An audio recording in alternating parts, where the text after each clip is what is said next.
Sadly, it's time to send these works of absolute tactical art to their rightful owner, Jock. Thank you, Jock of Jock's Knife. You can check him out on Instagram. He makes beautiful pictures of his EDC.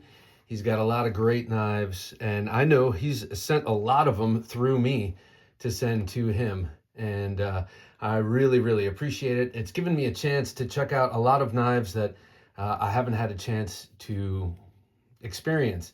And chief among those, I have to say these days, are Turner CNC.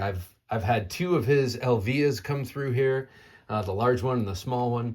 And now these two absolute beauties. This is the Djinn, and that's D-J-I-N-N, like the demon, I guess, of the Middle East. They're sort of like demons or anti-angels, or look it up, Djinn. This thing is just really, really, really beautiful. It's based on any number of Middle Eastern knives. I look at this and I see the Yatagan from Turkey, that with that downward swooping S-curve blade with the tip right in the center line. So it really makes it very easy to know where the tip is at any moment. But you have this devastating swooping recurve here. This thing, the moment I saw this, I fell in love with this knife. It's been out for a few years, and I think at Blade Show 2023, Lynn Thompson saw this. That was Blade Show in Texas, or maybe the West Coast, I can't remember now, but Lynn Thompson saw this knife and it was his favorite knife of the show, which is a huge compliment in my opinion, because Lynn Thompson of Cold Steel Knives, the guy who started Cold Steel Knives, has a serious width and breadth and depth of knife knowledge through the ages and different cultures, and also different ways to fight with knives. He's been training knife fighting for years and years, probably longer than most of us have been alive. Not me, but probably you. And he saw this and it really excited him.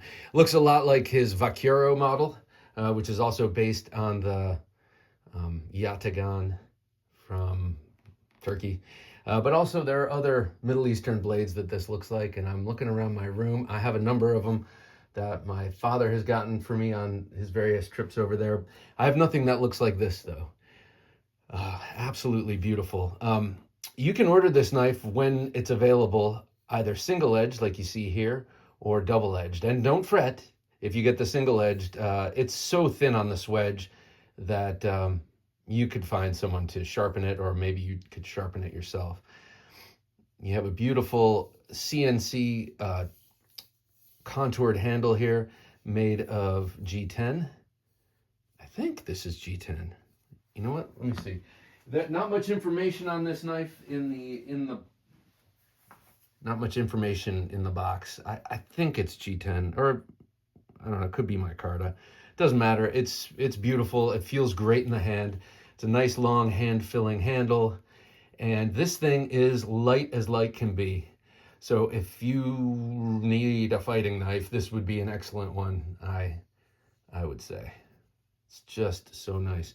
There you see the Turner CNC logo. I need to get a Turner CNC knife in my life permanently. I don't know what that says. Perhaps it says Djinn in Arabic.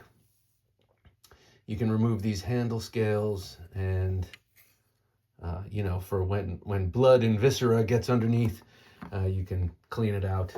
Or, you know, who knows what else you're going to do with this knife, but I would say not much. This is definitely a fighting knife, a self-defense knife. Fighting knife, let's call it a fighting knife. Maybe a little too big for most of us to carry self-defense wise. I'm sure not Lynn Thompson. He carries giant knives on him. But just beautiful. Here's the sheath. Very nice. I'm not sure if this is Bolteron or Kydex or what it is, but I always appreciate sheaths that are flat on one side. You don't see it too much, but on the back side that goes against your skin, if you're going to put this in the waistband, I like a flat surface there. And then here you have the Tracker Dan style clip. Very much like these kind of clips, whether it's the Tracker Dan or the discrete carry concepts or this kind of in the waistband clip. because they go really great on the seam of your jeans. You know, if you're going to put a clip like this in your pocket, you can just have this attached to the denim material, and it's not going to slip off. Or if you're going to wear it in the waistband, which is how I would carry this if I were to carry this, I would clip this to the seam under my belt and have my belt go over it. That way you could cant it at an angle. If it's going to go over the belt, it's going to be rigidly north to south like this. But I love these clips for their retention. They just work so well. And this fits nicely in this sheath. Really beautiful package here. And then this one, also from Turner CNC, is the Adobada. And you can see a little bit of scratching from the 3D printed sheath. Also a really nice sheath. And Jock, that was there when I got it. Swear to God. But really nice. It looks 3D printed to me. Yes, it's definitely 3D printed. And very nicely done. Again, a Tracker Dan sheath. But this knife here looks like a small kitchen knife, doesn't it? It looks like a chef's knife. Or, you know, to me, it looks like a sort of traditional French fighting knife, which looks a lot like a traditional French cooking knife. I don't think there's really supposed to be much French about this. That's the Sneak Reaper logo, and that's a company or a collective, or I'm not exactly sure what you would call it. But it is Ed Calderon and a couple of others, I believe. And that's their little logo. You can see the Elvia in his hand, in that skeleton's hand. Really nicely grippy. It looks like 3D printed handle. And then you've got two attachment points here with bolts that come off. And a very thin blade with a sort of Scandi grind, not even sort of, just a Scandi grind where the bevel is the cutting edge. So very thin, slicey, quick. And I would imagine this is pretty easy to hide, maybe a little more so than the Djinn. And then you can see this signature divot on the back near the pommel, back spine, and that is for indexing. And you see that most frequently on Elvias, where you can sort of index in the dark which way the edge is oriented, and mostly where the edge is oriented. You know that it's tipped down right here, but if you have it in your hand like this, well, then the edge is out. Have it like this, the edge is in. And this is a preferred sort of fighting method for people who like Pikal style knives. And Ed Calderon, the guy behind this, is he's the guy who kind of popularized Pikal, at least recently, I'd have to say. That tip down, edge in thing. The Adobada, when I first saw it in pictures, I was kind of like, it looks just kind of like a steak or a chef's knife. And it does, but having this in hand really has changed my mind about it. It's smaller than I expected, definitely easy to wield, and nice and light, and would be just very, very deadly. And unlike most kitchen knives, and that's what I sort of compared that to, this is a drop point. So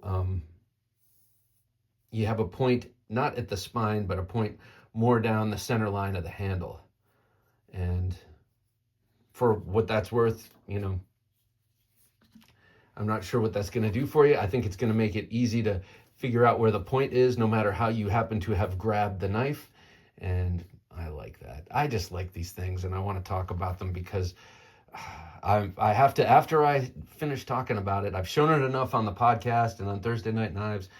It's time. It's time to send these to Jock. Jock, thank you so much for your generosity. Let me check these out. They are true masterworks, especially to me personally, the Djinn. It's just so beautiful, and it's like everything I want in a knife. Oh, by the way, you can get this knife with a similar sort of hollow ground swedge that you see here, and sharpened. I've also seen this with the back edge serrated for that first third, and just super menacing, but in a somewhat innocent package. Officer, this is just my kitchen knife, and I'm going to work at my job, my chef's job. Then you'd have to prove you're a chef, but still. It doesn't look as, say, menacing as this. I cut carpet for a living and this is what I use, That's probably not going to fly. Move that out of the way so you can just see the true contours of these knives. Absolutely beautiful. All right, everybody. Thanks for watching.